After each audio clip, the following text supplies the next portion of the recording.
ইমামে আজম আবু হানিফা রহমাতুল্লাহ আলাইহি তিনি মসজিদে বসা ছিলেন। আর ইমামে আজম আবু হানিফা রহমাতুল্লাহ আলাইহি তিনি বিচক্ষণ একজন জ্ঞানীর মানুষ ছিল, বড় মাপের একজন জ্ঞানী ছিলেন, বড় মাপের একজন জ্ঞানী লোক ছিলেন। ইমামে আজম আবু হানিফা রহমাতুল্লাহ আলাইহি তিনি মসজিদে বসা ছিলেন। তাকাই দেখেন একজন যুবক সে অজু করতেছে। আর ইমামে আজম আবু হানিফা রহমাতুল্লাহ আলাইহি যুবকের ওযু শেষ হয়ে গেছে, যুবককে ডাক দেয়, যুবক আসো, ও যুবক তুমি আমার নিকটে আসো। যুবক যখন ইমামে আজম আবু হানিফা রহমাতুল্লাহ আলাইহির নিকটে হাজির হয়ে গেছে, যুবককে ডাক দিয়ে বলে, যুবক তুমি বুঝি জিনা করেছ? যুবক তখন অবাক হয়ে গেল, যুবক চিন্তা করতেছে, আমি যখন জিনা করেছি তখন আমি আর আল্লাহ ছাড়া সেইখানে কেউ ছিল না।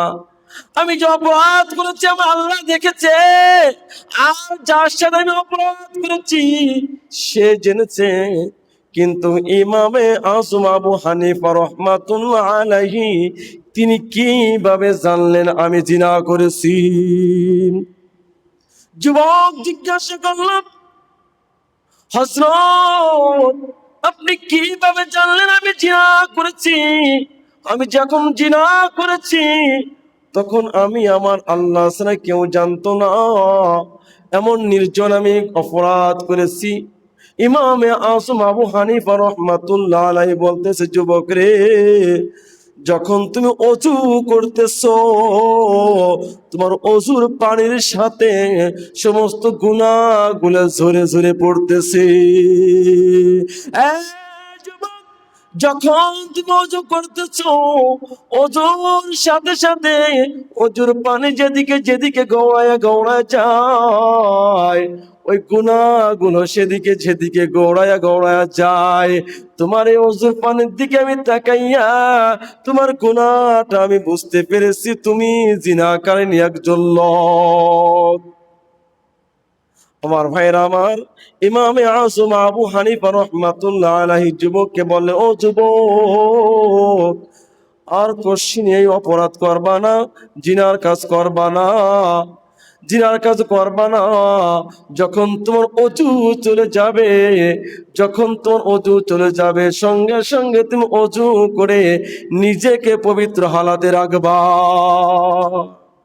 এই জন্য সময় তো হাজিরিন,